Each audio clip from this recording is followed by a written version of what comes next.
All right, pleasure to welcome to the show lacrosse goalie Bella McCullough. Played for Team Mexico recently in the World Championships. Bella, welcome to the show. Hi, thank you for having me. I'm so excited to be here. Yeah, absolutely. I've been wanting to do this for a long time, and I'm glad we Yeah. finally made it happen.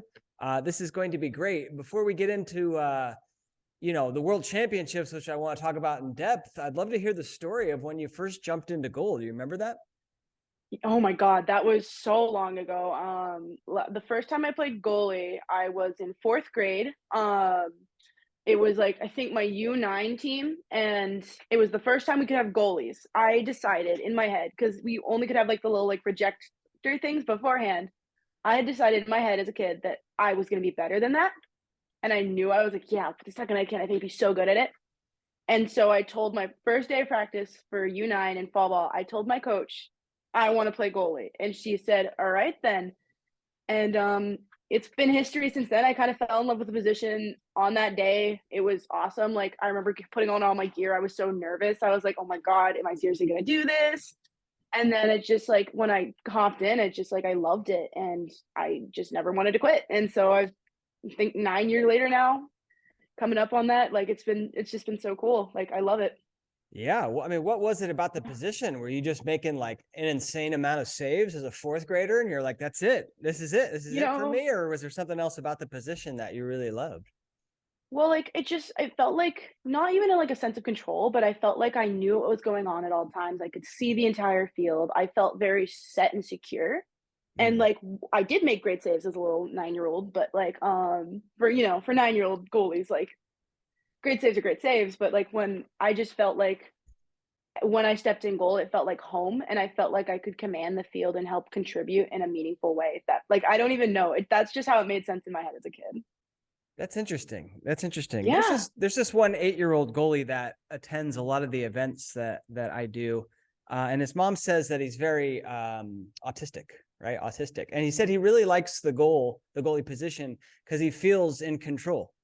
Like Yeah. that's the one thing. So talk to me a little bit more about that. Like, because that's an interesting statement. So it's like you get in there and it's like all the other positions are sort of, I don't know, you're reacting or Yeah. I don't know. Talk to me about what that means a little bit more. So I actually have ADHD, and so I relate in the sense like while it's chaos, it's controlled chaos. Like I Mhm. am when I'm there, I know exactly my job. Even on other positions, I should know my job, but it's a way of like commanding. It's like a way of like knowing, all right, I'm here, I'm set. I can help my team by calling out where ball is. I know that I have to defend and I have to pay attention to like not all like if it makes sense, like that is my school. Like my goal is my like that is my job. And Yeah. it's a very set position. So like I'm not having to like focus on, all right, there's my girl. All right, I need to cut right here. I need to move right there. I am scanning and I'm taking in and I'm processing, which I think my ADHD is kind of like a superpower for that. I already see everything like everywhere all at once. And so it allows me to really like hone in on that. I'm like, all right, well, I'm focusing on ball. I know there's a girl that's about to cut straight through and I need to be ready for that, like for a quick pass and a quick shot. And I think that's what I really liked about it. Like I felt like I could, Mm. like I was set. Like I felt like I was like, okay, there's a lot going on and I'm able to like while it's still overwhelming, I'm able to process it and I know I'm just in charge of the goal. I'm in charge of making sure nothing goes through and I'm in charge of making sure my defense knows what's going on. And Right. I think that's what I really fell in love with. And I think that just like that love of that has never gone away. Interesting. Interesting. So Yeah. I'm sure you're not the only goalie that has ADHD, because in my head, like when I think of ADHD, you get really distracted really easily, right? Like you're working on something and there's a squirrel that runs by and you're like, oh, right, which is very detrimental for a lacrosse goalie. I Um, wouldn't think of it that way, no, actually. okay, go ahead. So I Enlighten actually me. I have Enlighten me. personally, at least with my symptoms, I had to talk to a psychologist about this. It's like whereas a lot of people have a spotlight on a stage, like if there's a very busy stage, there's a Yeah. spotlight. You can see one thing and you can focus on that. Yeah. Whereas people with ADHD, we don't have that spotlight. Okay. Like that's what I like to say. That's at least how I've seen it as a kid. I've grown up seeing it. I see everything, and while it might seem like I'm not always paying attention, really just scanning my entire scene. Like I'm trying to figure out and discern what's important. And I think with lacrosse, it really like, well, I might like it might be detrimental to get distracted or be processing other things. with the ball, it's kind of like a spotlight in that, if that makes sense. Like, I don't know. That's what I've worked on, especially like when I was little. Like, it was like I need to be able to focus on ball. Well, I need to know what. Well, I also know what's going on. Yeah. There's like it's a point in the matter. Like like you can a lot of. I'm trying to find the right words for this, but Well, it's a it's difficult really skill, right? It's a real difficult yeah. skill because even like ADHD or no ADHD, like once you really start to hone in on the ball, like you tend to Mhm. lose focus of what's going Yeah. on around you, right? I mean, that's just a natural That's what I human thing. That's what I think the magic of ADHD is. It allows me to still understand. I'm like, okay, well, I know there's ball there. I need to focus on that. I can still see the entire scene. And that's what Interesting. I really like. That's while I have like I do work on like other skills to make sure I can still focus. It's a lot of Sure. that has been helped through sports and through lacrosse. That's honestly it's been a huge help to my ADHD and it's helped me really focus. Like it helps me realize, well, I need to focus. There's other things I can still do. Well, like if that makes sense, like I get distracted, but I'm not distracted. Yeah. Like I'm just What are some of those other things you can still do, for example? well, like I'm so bad with finding words for things. I swear. I will get my life together one day. But like I can see, all right, I can call out. I'm noticing a play. Like yes, I see Okay. there's girl with ball. I know I'm following that. I'm on like my left side, but there's a play or there's an ISO coming on my right elbow. I can notice that and I can still call that out, or I can see someone's being subbed in all the way from like coming in from their box. Yeah. Like it's allowing me to still look at what's going on. Whereas we're like look like focus on where ball is, but I'm also still able to process pretty like quickly Yeah. there's something else going on. There's a second play. And it's Interesting. like, Okay. I find it is like I'm able to juggle a lot more as a goalie and stuff that like typically I normally when I'm like super focused, I stress over. I'm like, okay, I just let myself take over. I know what's going on there. I can see what's going on. I like to say I can see the whole field. And even as a goalie, I should be able to, but like Right. even in a play, I'm still able to focus like split second. All right. Interesting. I love it. Yeah. So where Yeah. did you grow up? I grew up in Atlanta, Georgia, and then I moved to California when I was 10. Nice. I'm Yeah. from California. Where about? I'm in the Sacramento area. Sacramento area. Okay, cool. Yeah. So how did you, I mean, you're at 10 years old, like the Bay Area, Northern California, like the lacrosse scene's growing quite a bit. But I imagine, we're talking 9 years ago, it wasn't as big. So how did you go about like learning how to make saves? So I was very lucky at the time. Tenacity, formerly Bearlax. I'm no longer associated with the club, but when it was still a club, they had just started their Sacramento division. Mm, And so when I was moving there, I was extremely lucky that they just started their Bearlax Elite for Sacramento, and they had my age group, so I was able to try out, and I got to work with Kai. I don't remember her last name. She was the goalie at UC Davis around 2014, 2015. She was the big help in how I became who I was. Like she really worked on honing my skills and as a goalie. And so like I worked at Tenacity and then I also was a part of the Sacramento Lacrosse Association, their Stingers U9, I think U10 team. And I really got a lot of reps there and I got a lot of practice. Like while lacrosse was really small in my area, Sacramento was a big enough place that there were still opportunities. And luckily my parents were so supportive and willing to drive me everywhere to get me to practice and to get me to tournaments and stuff. So it was really nice. I like that. I just looked it up. Kai Yeah. Murphy. Does that sound familiar? Yeah, Kai All Murphy. right. She Kai was Murphy. amazing. I miss her so much. I think about her to this day because she was just such a big impact on my lacrosse journey. Yeah. I was just thinking Yeah. that it's actually, you have more D1 women's programs in California than men's has zero now. There's zero Yeah, men's program. unfortunately. Unfortunately, we just lost Whittier, which was like the only one. But Yeah. anyway, yeah, Davis is not that far away in the grand scheme of things. Mhm. So that's awesome. That's awesome. And Yeah, so I used to go what down did, go ahead. pardon. Oh. I used to go down to Davis to watch scrimmages as a kid, like, all the time. It was my favorite, and, like, games. It was just so cool. Oh, that's awesome. Yeah, that's Yeah. awesome. What did Kai, specifically teach you? Were you guys just going through the basics of positioning and stance and save movement and that type of stuff, or were there some other things involved there? So I learned a lot of the basics in Atlanta because I was Cool. there for a year practicing with a coach, and I was getting a lot of reps just as a goalie, which I was Yeah. very thankful for. But when I worked with Kai, it was a lot of working on clearing and working on like not being scared of the ball and stepping out and being explosive. Mm, Like if I can get my hands there and I can get my body there, I can make the save. And so that's what we really worked on. As well as yeah, just clearing and getting patience. And I still struggle with this to this day. I am sure. so impatient when I get the ball. I want everyone to be ready the second I have it. And so it was really working on all right. getting the long pass out, seeing my outlets, and, like, that's what like, it was a lot of, like, explosiveness, stepping, like, not being scared of the ball, and then clearing. That's what we really worked on that year, and I think it was honestly, like, when she had left, I had learned so much, and I'd missed her a lot when she had, like, ended up graduating and moving back home.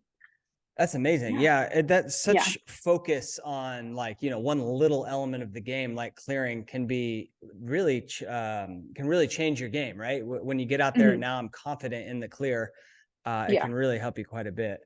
Yeah. And yeah, scared of the ball. I mean, everyone's got to work through that, right? It's Yeah. just so natural to like flinch or like turn your body when the shot's You don't wanna coming. get hit. Don't want Like, to get hit. in the end, you don't wanna get hit by a ball, but it's not once you start not getting used to it, but you know what you're expecting and you know what's coming, it's a lot less scary, and I think that's something that was really good to work on.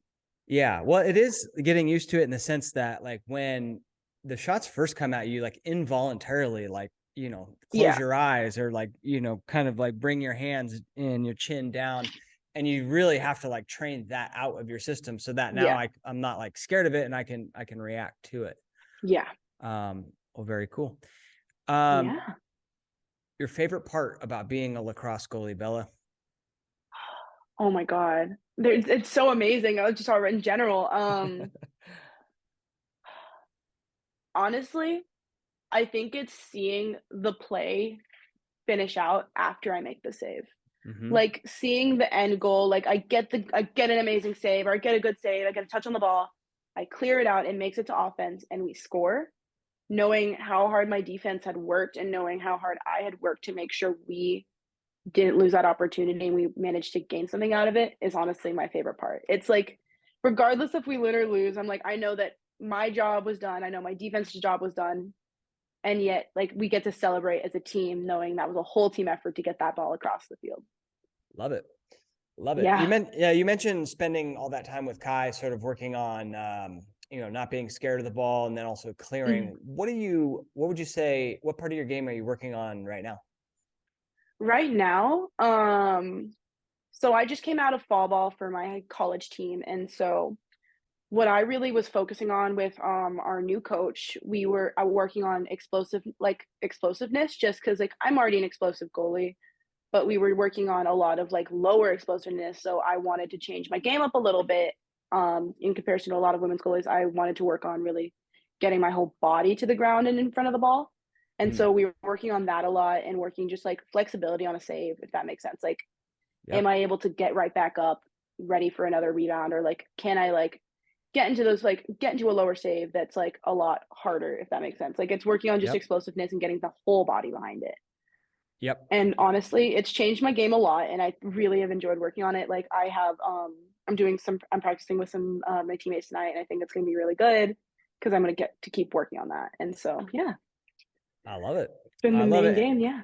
Awesome. And talk to me a little bit about your style of play. Bigger goalie, right? I'm looking at this picture right of you right here, and you're right at the crossbar. So you're Yeah, pretty I'm 5 tall. foot 11 and a half. 5'11" and a half and 6 foot with the Yeah, helmet. There you go. truly, I'm a bigger goalie, and so a lot of field players see that as, "Oh, let's shoot low, let's try and get her to have to move all the way down." I have really had to combat that as especially during high school and club. I'm a freshman in college, so that's really what I've been able to relate to recently. I've I'm a very quick moving goalie. If I have to get like my goal, frankly, I'm like, I don't care positioning wise. I'm like, if I can get the ball, that's really what I'm trying to do. So I'm not looking for a perfect save, like perfect position. I'm always looking like, can I get my body behind this? What can I get behind this save? That's kind of like my play style. I'm explosive. I use my body a lot more than I probably should. I end up pulling stuff way too often. Like not great, but it is what it is. Yeah, so I use my body a lot, if that makes sense. I use my body, and I'm a very aggressive, like not aggressive, but I'm aggressive. I'm an aggressive goalie. I get out there. If there's a ground ball like near me, that's my ball. If there's an interception I see, that's my ball. If there's a girl that's unmarked, like right in the middle of that, like right in front of my crease, that's mine. Yeah, That's really like that has what I've been for the past couple of years, and that's really what that's what I've really focused on, that's like with my awesome. play style. That's Yeah. awesome. Yeah, I love goalies like that. Yeah, I mean, Mhm. any way you can help out the team, right? You get one of those Yeah. interceptions or a ground ball, I mean, it's just as good as a save. Yeah. I found that a lot of taller goalies, scouting report is always that like shoot low, shoot low, shoot low, Yeah. right? Because they're so tall. It's tough for them to get down there. And then as a result, like Mhm. those goalies end up seeing so many low shots like in practice and outs and in Mhm. games that like it becomes a strength Yeah. of theirs. And it kind of sounds like you're in the same boat. Would you agree? Yeah. I love to bait. That is like one of Ooh, my favorite things. I love to bait a player to make them think they can shoot low, and I'm gonna get to that save regardless. yeah. Now, do you Yeah. use that every single time, or are there like certain No. moments in the game that you would bust out the baiting? I typically bait, and I hate to say this because I know other people probably listen, but they do listen. I typically bait during an 8 meter, Yeah. just because that's when they have a really good time to think about their shot. I like to I sit a little taller on my 8 meters for the most part, just to make them think, yeah, she's gonna move a lot slower to that ground ball. Yeah. Not the other grounder. If they're To the shooting a grounder or a low shot. bouncer, I'm gonna low shot. My brain is fried today. I'm so sorry. You're all It is good. fine. I'm coming up on finals week and I have been stressing, but no. So anytime I'm seeing a low shot, or I'm going to see a bounce shot, I'm typically trying to stand up higher to Mm, at least make them think that they can shoot lower and they have that space. yeah. And that's kind of how I prefer to bait when it comes to the sidewise. I'm like, I know I can get to either if I'm getting my body behind it. So I typically just try and get big and try and make it clear that like they might be slower to the ball on the ball low. Yeah. And so when it does come low, then is your save style? You mentioned making a lot of saves with your body. Is your save Yeah. style to like get the legs down there, or do you get the stick down there as well? So if I can get the stick down there quickly, I'd love to, but a lot of the time my stick goes down first and then I follow with the rest of my body, my legs, and I'm just trying to cover as much ground in front of where that ball's going as possible. Yeah. Makes Um, yeah. It's a lot I found that a lot easier for me because while I know I can probably get a foot behind it or something, I'd rather just get everything behind it. And like that's what I've talked with my coaches about, and that's really what I've been working on, and that's been pretty successful so far. Yeah, awesome. Love it. Yeah. When did you first decide that all right, I'm gonna play lacrosse at the college level? That's been the goal since, like, I started playing, Oh wow. if that makes sense. Well, not since I started playing, when I moved to California, I really realized there was an opportunity to play lacrosse in college. Hmm. That's what my club was really for, and while we started really young, I started to get it in my head, I was like, "Well, I know that I'm good, and I know I'm going to be good if I keep putting the work in. I think I wanna play in college," and so I lost sight of that a little bit my freshman year of high school, and that ended up really being a detriment towards my recruiting journey. But it's been the goal since basically day one to play in college. It's my dream. It was my dream, and it still is.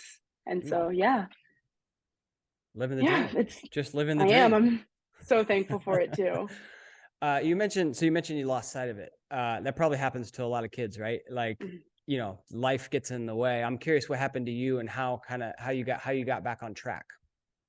It was a mix of me having a falling out with my club team over me being put on a middle school team in high school, Hmm. Yeah. and then burnout. And there's no Yeah. other way to say it. My fall ball, where I would be getting a lot of recruiting videos, I refused to play. I didn't want to play club. I just wanted a break. And I ended up actually playing water polo. So it was a little bit of a switch, but I was really burnt out. I didn't want to play lacrosse I didn't want to play club right then. I wanted to play it like in my high school team. My coach is literally I miss her so much. She's the most amazing coach. And so I was just burnt out and unhappy with it.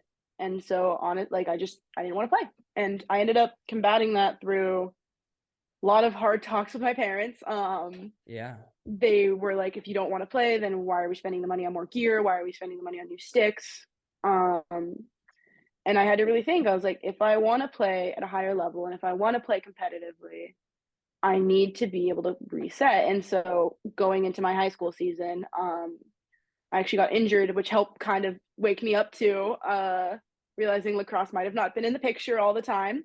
Hmm. So it was a mix of my parents basically getting on me about it, and like in the most I'm so thankful they did because I was being a butt about it.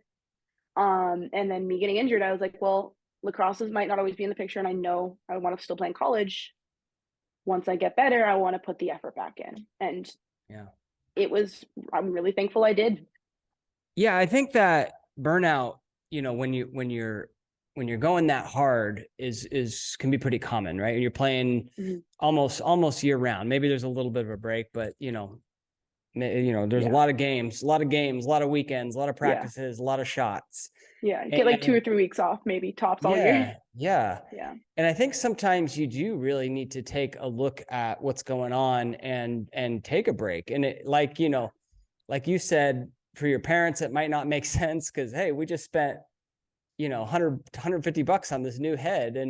But, when we talk about mental health, like $150 is nothing in the grand scheme of Yeah. things. So I Yeah. do think that while it's a very tough decision, oftentimes, if you are burned out, going to play water polo, going surfing, going, Yeah. doing whatever, hiking, whatever it is you like to do, can serve you pretty well. And it sounds like you Mm-hmm. agree. Yeah. It's so important to make sure burnout doesn't take over. Yeah. Even like, even if it's like, it feels like it's lurking, I typically take like a week off, like of just lacrosse. Like I'll still go work out. I might go like play basketball or something. It's Yeah. Yeah. just to Yeah. prevent that burnout.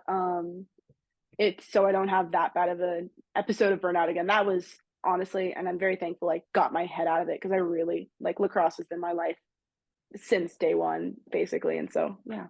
Awesome. So you refine the love, you work back from that injury. And then at that point, like, was it sort of like you missed a window to get some looks at colleges, or like, were they still some of them still sort of knocking on the door? So I had looks going into my sophomore year, my junior year. It wasn't D1. I wasn't skilled enough to be playing D1. I wasn't probably skilled enough to play at the level I play at now.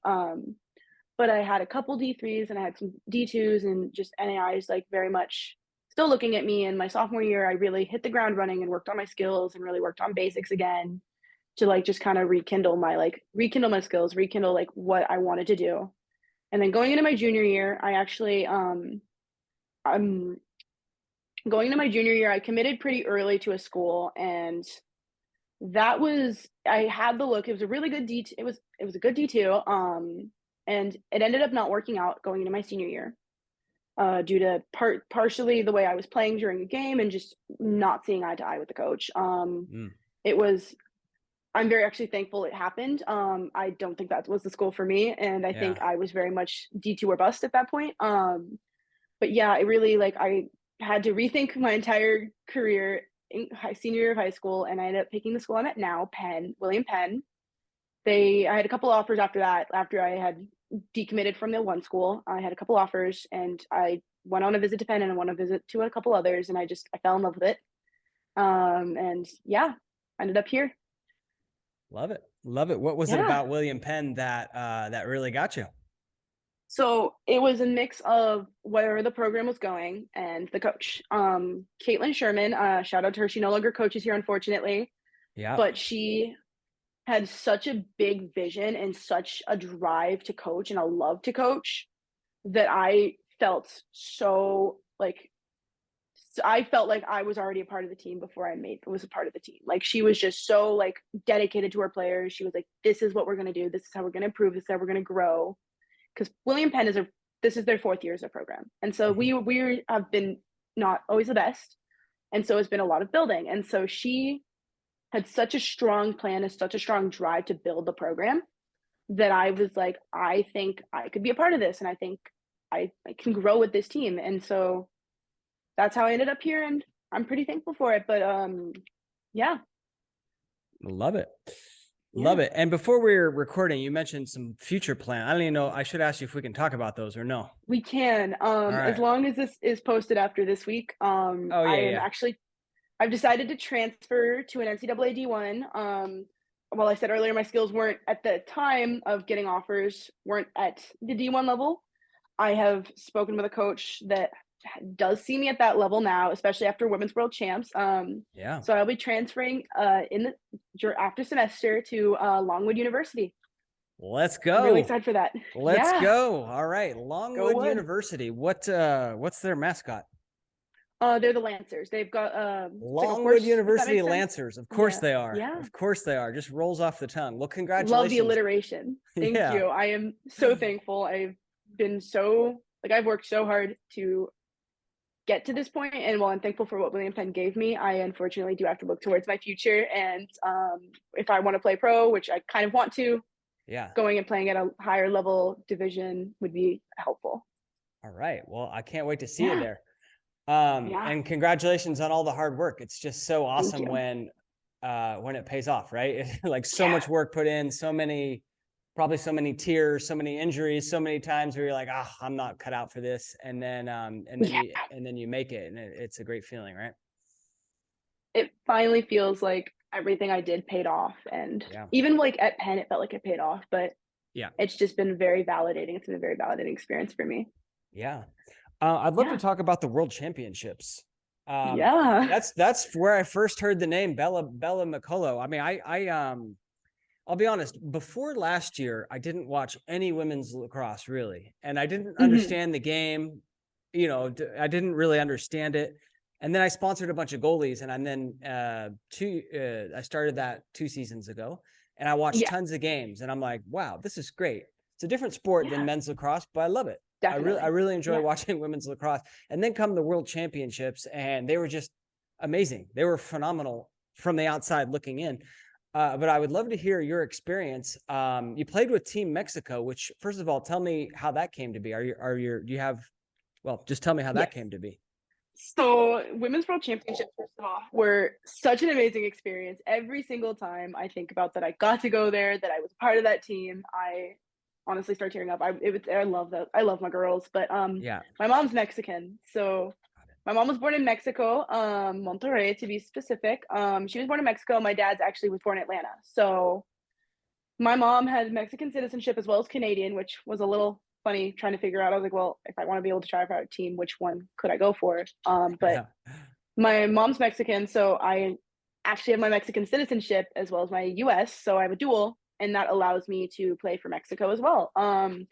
I'm frankly not good enough to play for Team USA. They're amazing, and I love the goalies. So I'm just like, yeah, I'm like, I got a really cool opportunity with Mexico. So initially, we were going to go to a Paula's Sixes tournament, and I was going to apply to be able to be a part of the team.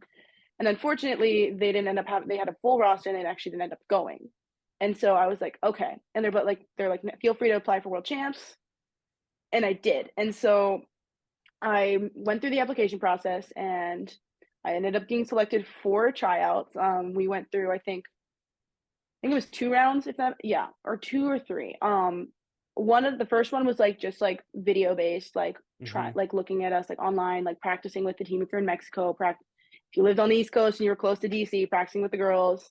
And then they had the US based tryouts and the Mexico tryouts, which were to even further narrow down the playing pool. So I actually didn't end up being able to make the US based tryouts because I was in Texas for President's Cup. And no, I wasn't in Texas. I had something, but I got a look at Texas. I got looks from Daniela Epler, if that makes, this is a very scrambled story. I'm very sorry. But Daniela Epler got to watch me play instead of going to the US based tryouts Mm-hmm. in Texas. And then I sent in a lot of extra film of me practicing, of me playing. I was like, whatever I can get, I'm going to send in. And so after that, they made a cut to, I think, around 50 girls. And 50 of us all got the chance to go to Mexico City and try out. And so it was during spring. It was actually during my high school spring season. I had to miss a game for it. It was a big drama, like big dramatics. It was insane. We actually had 2 midfielders play goalie that game. We won like 20-0, which was awesome. But no, so I went to Mexico City and I tried out with some of the most amazing people I've ever met. I love those girls. A lot of them were still in contact, even if they didn't make the team. Yeah. And then they cut it down to the 18-man roster and plus the alternates. And I was so sure that I wasn't going to make the team because I was 17 years old. Right. I was like, I'm 17. I am literally just graduating high school. I'm still going to college to play lacrosse, but I felt like I wasn't going to be good enough in comparison to the other goalies to make the team because we knew Zoe was going to be playing. She couldn't make it to the tryouts, but there was a high chance she was going to make the team. And I was playing against some really other great goalies. And so when I saw my name on the list, I think a week after I was back home, I think I was actually working on a puzzle because I'm a big nerd and I love puzzles. I see a message from Daniela saying, "Congratulations, you've made the team." And I look on Instagram and my name's Isabella McCullough on that list of the final 18-man roster. And let me tell you, I was sobbing. My parents were sobbing, and it felt so freaking cool to me that I got to even try out and I got to go. That is amazing. Well, It congratulations was again. chaotic. Thank you. Yeah. Honestly, it still doesn't feel real that I was even a part of this team. Oh, you were part of the team. What do you say? There's a lot of goalies that probably feel like you did when they try out for a team. Like, I don't belong here, right? Like, I don't think I'm going to make it. I'm not that good. Mm-hmm. What do you say to goalies in that situation now that you've been in that situation and you were that good? Honestly, it's the self-talk that was killing me. It's the negative self-talk. And something I could say to other goalies now is like, well, you're still good enough to be able to try out. You're still getting an opportunity to try out. And even like this sounds terrible, even if you don't make the team, you still got to try. You're still getting the opportunities. You know, there's next time. You can keep going. And like it's really having to reset that mindset. Like even I'm like, okay, I don't feel like I played great on this play, but maybe this next play I can play better. Mm-hmm.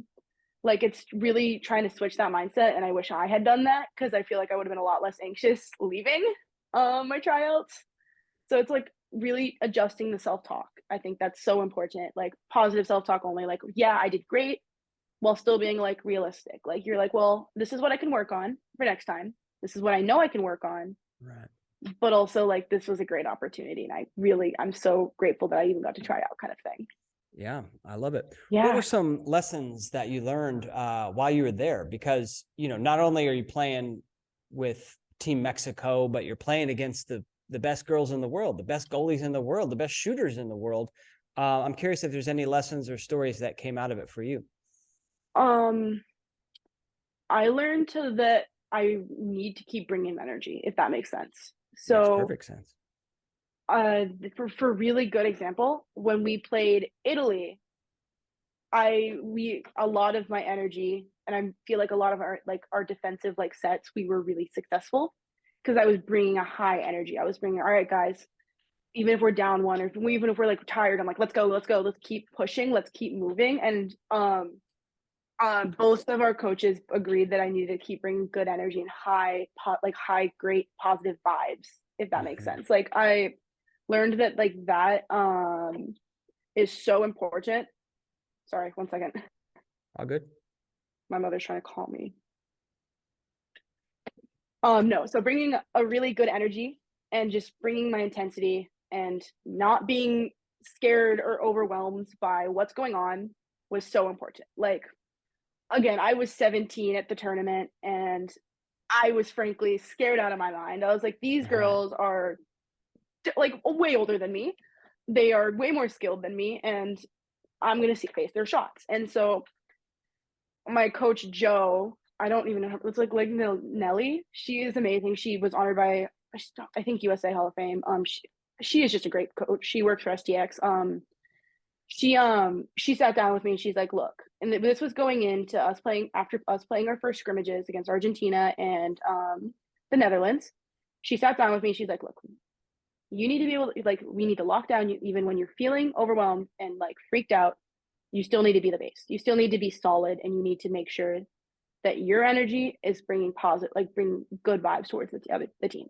Yeah. Like it's like we really had to focus on me being an anchor on the team and helping like propel our energy. I'm like, okay, what can I do in this moment? I'm like, if I feel like I'm not going to make the save and I should be able to, like, what else can I do to improve my game? Like, I know I can, like, I'm supposed to make the save, but what else can I add on? Like, what can I do to keep supporting?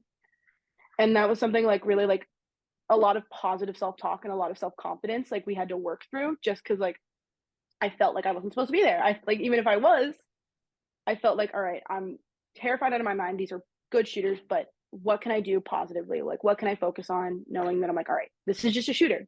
Like, that's really what we worked on, if that makes sense. Like, we worked on like discerning further than like, okay, well, she's a good shooter. Like, all right, well, it's a shot. I'm about to see a shot. Let's just save it kind of thing. Like, bring positive vibes and try not to like get stuck in your head. That's really what I learned throughout that entire tournament because it is a mental game once you get out there. Oh Like yeah. your skill takes you so far, but it becomes mental. And so that's really what Joe and Patraka and I worked on throughout that tournament.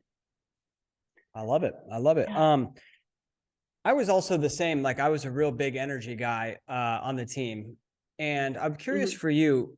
You know, when you are that propeller, that energy propeller, as you said, what do you do when you just don't feel it, right? Because there's certain days where you just like show up and you're like, oh man, like I'm not, You I'm wake not up, you're not feeling it, yeah, I don't really feel you it. I don't really know? want to play, right? Yeah. I don't feel like getting hit. And there's certain days, like certain practices, certain moments where you have that. And if it's okay, like if you're, if you're not the energy guy, you can kind of like blend in a little bit more, right? Mm-hmm. Because they're like, oh, like Damon's acting the same as he always does. He's just playing, right? But if you are Yeah. that vocal energy guy, now all of a sudden, like that absence of the propeller is kind of hurting for the team. So I'm curious, on those days, what do you do personally? When you're quiet, it's noticeable, if that makes Yeah, sense. right, So right. I personally, if it's before a practice or before a game or whatever, I listen to one song and it's literally my go-to. That is my energy. It's like, all right, if I hate lacrosse right now, not saying I would, but like if I'm like not feeling it today, I don't want to go to practice, I don't want to go like play in a game. I listen to X Gonna Give It To You by DMX and I Heck's just gonna act give it like to you. this is gonna Yeah. be the biggest thing of the day. I'm like, this is what I need to put my energy into. I'm like, I made the decision to be a part of this. I need to put my energy into this. So I listen to X Gonna Give It To You, and that's like my lock in. I like dump all my stuff out from the day. I dump all my feelings out for the day. And I'm like, all right, lacrosse. This is what I'm gonna do today. And it's such a nice boost, if that makes sense. It's the intensity, it brings the intensity for me. And it brings like lets me flush out all of my icky feelings for the day if I don't want to go to practice or I'm not feeling it. If it's during practice and I just hit a wall, I step away for a couple seconds, typically like between a set or something in a drill. I like kind of do a mental checklist. I'm like, what's going on today? Why am I feeling this way? And then I'm like, all right, I'm like, let's table this for now. And I'm going to focus on just keeping up with what I can do. Like every 5 reps, I'm going to focus on like talking, or every 5 reps, I'm going to focus on like calling out, like just bringing the energy back up. And yeah, it sounds so weird too. I tap myself on the helmet too. I'll take my stick and I'll like when I'm doing that mental checklist after I've like wiped like gone through, I'll just tap myself on the helmet. I'm like, all right, refocus. We're good. Yeah. Yeah. And that's honestly what I typically do if I'm just like I need to like bring my energy back up. I love it. Yeah. X gonna give Yeah. it to you. X It's gonna give it to you. it's my song. All right. I'll put that one on my my goalie gym playlist. Oh yeah. Oh yeah. I like that one. Awesome. So talk to me about playing with a new team. So Team Mexico, right? Like, Yeah. you obviously maybe you know some of the girls, but you don't know the whole Mhm. team. It's kind of playing with a brand new team. How do Yeah. you go about being a leader? How do you go about being a great teammate on a brand new team? I guess you've done it twice now in the last in the last couple of Yeah. in the It's last year, say. funny.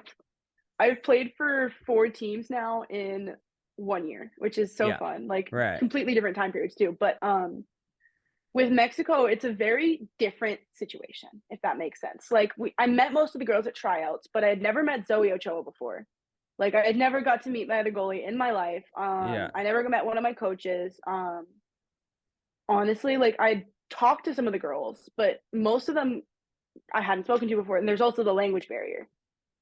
Because most of the girls are from Mexico and they Right. speak like very good Spanish. Like they're fluent. I'm like they're native speakers. I'm not personally. I'm working on being fluent and I use Spanish in my household a lot more than I used to, but my Spanish is not at the same. They're at a here and I'm at like a here on Right. using it and just like their skills. So it was a lot of like bonding, if that makes sense. Like when we got to Maryland, we all just like we immediately all started hanging out. We started getting to know each other. I was really because my roommate's a defender. I actively was trying to hang out with her and get to know her and talk to her. And I hung out with a lot of the defenders and the U.S. players and us. We all went to dinner with the girls, and we were just like really working on Yeah. like getting to know our team and getting to know our personnel. And so, actually, was hilarious. Is our first day there. After like the day we all got there, the next day we had a scrimmage against the Netherlands. So it was an ultimate test of like, all right, brand new squad. What are we going to do with this? And so I was really trying to be like, all right, I'm going to try my best. And I actually ended up starting to adopt using Spanish in part of my calls. Like I would call it where ball, like pelota izquierda or pelota derecha. Like I try to start doing that immediately. Yeah. But when we played the Netherlands, it was very chaotic. I was frankly, my Zoe and I were talking beforehand, and then Petrarca comes up to us. That was our coach. He goes, Bella, can you start? And I was like, yeah, that's fine. I'm sitting there in my head like, oh my God, why the hell is this happening? Why is he asking me to start? And Zoe goes like, go live it up, girl. I'm like, okay. And so I get in there and I played well, and I think I did good, but like I was working so hard on trying to build my chemistry with my defense. Yeah. After meeting these girls like 4 or 5 hours ago, like if that makes not even 4, like 12, but like I met those girls that day basically, and I'm like having to build a relationship to build a national team with them. And so honestly, after that scrimmage, we had a lot to work on, but we had about a week, not a week, a couple, like 5 days before our first game. So it was a lot of like literally we were spending every single minute with these girls. Like that's your new family, that's your new everybody. And I think it helped my mom and dad didn't come with me on that trip. They were gonna come in after for my first game, or no, my second. My dad actually ended up making up. He had to watch from home, unfortunately, at work. But my rest of my family was gonna come out after. And I think that was really nice because it left no distraction. I'm like, okay, I can focus on spending time with the girls. Like it really was like every minute on the minute we were hanging out with each other. Like that became my family. And so at practice, that just felt like a different situation with my family. I'm like, all right, guys, like we would focus on one thing for the day. Maybe like it was like working on our like defensive set, like our new our defense calls and all that. And it was like really like we were just working reps, like making sure we knew what we were doing. And so like we played a scrimmage like at the end of our like practice week against Argentina, and there was just a marked difference on our defense. Like, and I was a marked difference on our offense. Like working on my communication, like I had to focus on like, all right, language barrier. How can I adjust my communication so the girls know what I'm saying, and so that everybody knows what I'm saying? Yeah. And luckily, everyone spoke at least a little bit of Spanish on the team, some more than others. But it was really like we had to fight through the communication barrier, and we had to fight through all that to make sure we were all connected. And I think spending so much time with the girls helped. Like it was amazing, and I still miss all of them. Like it was such a fun time with them. I bet that's awesome. Yeah, I mean that's what I've heard from a lot of goalies is that, you know, building those off the field relationships really helps you once you do get on the field. And it sounds like, you know, that was the same scenario for you as well. I'll tell you what, you know, when we come back for interview number 2, you and I can do it in Spanish. So keep studying. Okay. I'm living in Argentina. Do you know that my wife is from here? I've heard. Yeah. So anyway, I speak I don't know, decent Spanish. I feel like I should speak a lot better, but I'm thinking and talking in English all day. But anyway, next time we do it in Spanish. Switch. It is. Yeah, you really got to like switch into a different mindset. But the other point I wanted to make is, you know, you said like pelota derecha, right? Like ball right. You know, even if you're all native English speakers, it's still very useful to like have that list of terms like in your head, or even written down. I know teams that like write it down, and maybe you did the same. Like, all right, I'm gonna write down some Spanish terms that I can throw out there as like my defensive communication. So that's another good takeaway as well. Playbook, talk to me about that. We had a playbook. Petrarca came up with it. We didn't use it as much as we wanted to, but like it was for the terms, they were all in Spanish, and then we have like translation in English. And so I remember, I think we had that. Yeah, we had some for defense at least. And so we had a couple phrases, and we'd use those, and then we'd also use like crash and like a couple terms in English all the girls knew, or I'd be like, for the most part, we all figured out what we were all trying to say. It just it was this hard switch, but it was having like a set team terms is so helpful. Like I'm still learning my team here's terms, like they use they use a different like hot cold system, where I'm like your slide, your first slide, your second slide. Yeah, right. Where that's where I'm used to. It's like each team has their own terms, and you got to figure them out in order to be successful. Yeah. Love it. Your best save or maybe your best game from the World Championships. The best game was Italy by far. I Yeah. went 8 saves on 9 shots. I felt like badass, like it was awesome. Mm-hmm. My best save though, oh, that is really hard. I can think of my funniest save, Yeah, just that's because just it's as my good. personal Just as favorite. good. Yep. I got hit in the throat playing Hong Kong, Oh, no. and it hurt like a bee, but it was funny. I basically my helmet when I went up to, I thought the ball was traveling further up than it was, so I was trying to track it up, and so my throat guard went up with it on an 8 meter, and the girl hits me right here, Oh, and it gets stuck because I overcorrect to try and bring it down. yeah. And so the video has me going like this, like I looked like I was throwing up the ball. And it was just so funny. And like honestly, I couldn't breathe after. We had like 5 minutes left in the game. My coach wouldn't sub me out. I'm like trying to get, I'm like, let me out. I can't breathe. And she's like, you're good. And I was like, okay. But no, that one was hilarious. But there was one during Israel that I had such a good tip on the ball, and it was like upward, and like I got it, like the ball was like right here, and I barely got my stick under, and I punched it off, and it was like that one was one of my personal favorites. All Like, right. yeah, yeah. Awesome. That Italy game though was just that was such a cool game. Oh my gosh. Yeah. All right. Well, they did a really good job of covering those games. I mean, I think like every single one, nearly every single one, Yes, maybe not every one, but nearly every single game was like on TV to watch. they were So all they they were were all all on there. available on ESPN Plus. Yes. I Yeah. feel like some of them were missing, but On ESPN Plus, some of maybe them got not. lost. Yeah. There was Anyway, they one I did a think great they had job to of remove. covering. Yeah. That's kind of my point. Yeah. And so you could watch all the games and like really watch all of the it's Argentina's first time there, and like a They lot did of such a good countries' job. first Yeah. times there, and like it's just so cool Mhm. to watch goalies at different levels, because you could obviously Yeah. see like the difference between skill level between some of the goalies, and it was great to watch. It's Yeah. really fun to watch. I love Argentina's goalies. They're such sweethearts. Those girls were so, like we were just hyping each other up their whole tournament, and honestly, like because we scrimmaged right before we started, and they were just so nice to me. I Yeah. was so nervous talking to them. I was like, "You guys did great," and like it was just so cool. Like all the goalies were just awesome there. Yeah, that's awesome. Well, okay. Any other stories out of the World Championship? I feel like we hit that pretty good. What can I talk? Oh my gosh. I know if there was a one of the this is kind of like not fully world championship, but it was with the girls. We ended up at a screamo Mexican restaurant. Like there was a bar. It was a bar Mexican restaurant. It was me and some of the girls on the first night. We were traveling together, and we were trying to get to know each other, get dinner.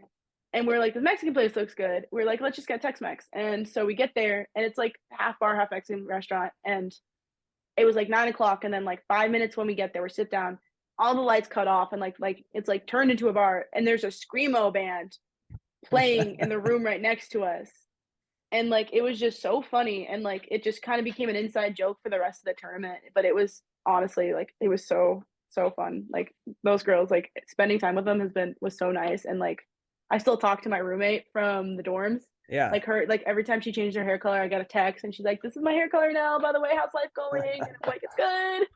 Yeah, though it's a family still, and like those girls, honestly, they were the best.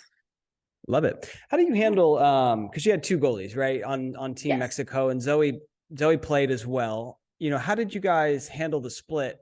And how did you handle it personally? Because sometimes goalies, when they are the backup, it can kind of be a little bit of a gut punch, especially, if you think you're better. And I would just love to hear kind of how you handled the split of time.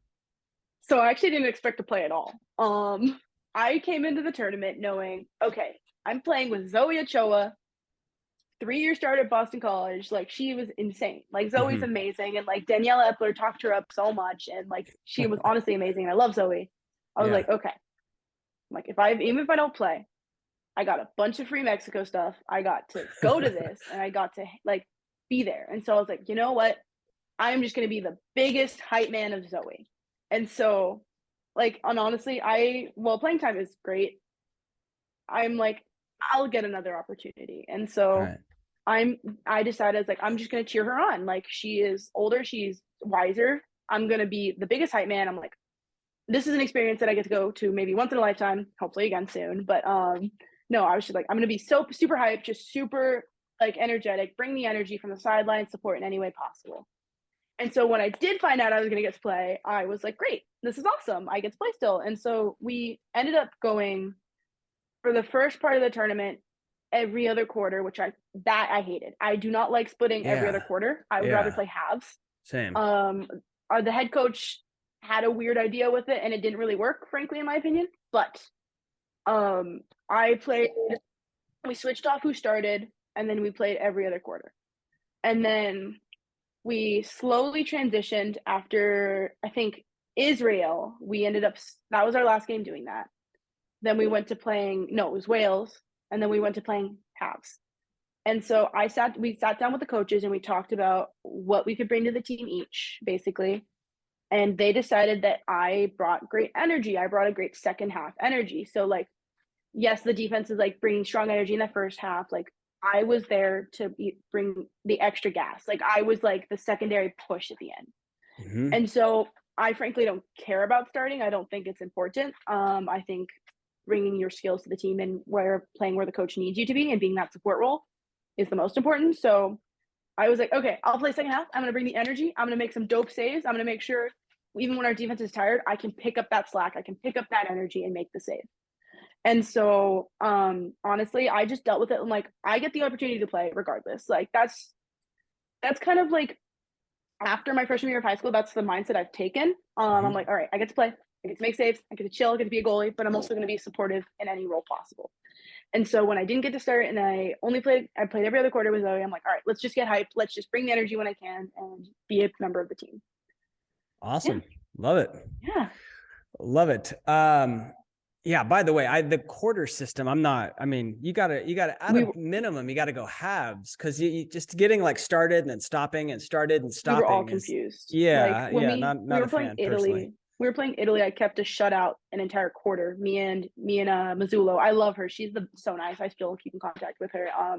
We kept a shutout and then we lost. Both of us lost steam when the goalie switched out. Yeah, right. Like Zoe was put in there really quick and it got messy. But it ended up working out in our favor, luckily. But like, yeah, it was very jarring to the goalies, and so we would like try and warm each other up as best as we could before every quarter. But like, yeah, it was. I didn't like it. And then like hearing announcers mention it too, we're like, we know, we know it's a bad switch. Yeah. Yeah. Well, Bella, thank you so much for coming on the show. You feel like we hit everything, or you got some more topics you want to touch on? Not that I can think of. I'm just really thankful that I got to have this opportunity to sit down. Like I've looked at Lax Goalie Rat since I was a kid. And so getting to sit down here when you asked me to be on your podcast, I literally was like freaking out. I texted like all my friends. I'm like, guys, guess what? Like I have a goalie group chat with some friends from goalies around like the entire United States. I'm like, guys, guess what? Like I'm going to be on Lax Goalie Rat's podcast. I'm so excited. And they're like, oh my God, yeah. No, I just want to thank you for the opportunity. I am so grateful that I was in the position and I've been able to be in the positions to talk about what I've been doing and like my journey. So yeah. Thank you. Well, it's a great story. And I know you're also in the Facebook group that I have, and you help out quite a bit in there. So thank you so much for participating and answering questions and sharing your experience in there. Cause not that many lacrosse goalies are out there, it's a small, tight-knit community. And I feel like we're all out there trying to help one another. It's a special community for sure. I feel like there's a different breed of goalies. Like goalies, we're different people. We are. Yeah. We are. We're a special breed, right? We are the goalie. Yeah. We are the goalie. It's not many of us out there, but we're awesome. So Bella, thank you for being so awesome. Thank you for coming on the show. If you had to leave the goalies out there with one final piece of advice, what would that be? Be passionate in everything you do. If you end up quitting lacrosse after this year, find something else to be passionate about. Find your love. Like find every day you wake up and you're like, I want to play lacrosse today. I want to paint today. I want to like read something. Like just find something you're passionate about and put your all into it. Put your love, put your time, and just keep fighting for it. Honestly, that's all I could say. Vamos. Vamos. Yeah, gracias. All right. Thank you so much. Thank you.